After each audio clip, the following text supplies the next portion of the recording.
Welcome to Kenton Teaches. Enjoy the video. In this video, I will compare elderberry versus pokeberry. Elderberry is widely known for its beneficial dark purple berries, often used in various remedies. In contrast, pokeberry, also called pokeweed, also produces dark purple berries, but these are highly toxic. Understanding the distinct features of each plant is absolutely essential to ensure your safety and avoid accidental poisoning. Let's dive into the key differences. Let's start with elderberry. Its leaves are typically serrated, meaning they have a saw-toothed edge and grow directly opposite each other on the stem. The small, white flowers are arranged in distinctive flat-topped clusters.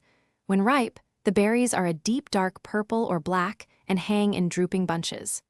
The stems are woody and usually a light brown or gray color, helping you identify this beneficial plant.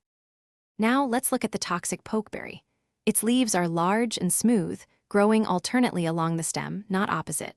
The small, white or greenish flowers develop into elongated, almost grape-like clusters. The ripe berries are a dark purple, but they hang in long, drooping strands, distinct from elderberry. You'll often notice its stems are a striking reddish purple and can be quite thick. Remember to stay hydrated, perhaps with an Oala water bottle, while learning about these plants. To summarize the key differences, elderberry stems are woody and brown, while pokeberry stems are often a vibrant reddish purple.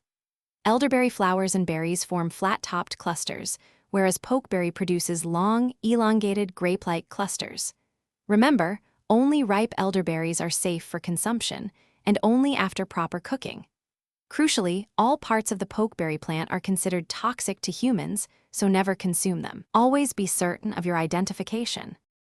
Thanks for watching. Please subscribe if this video was helpful.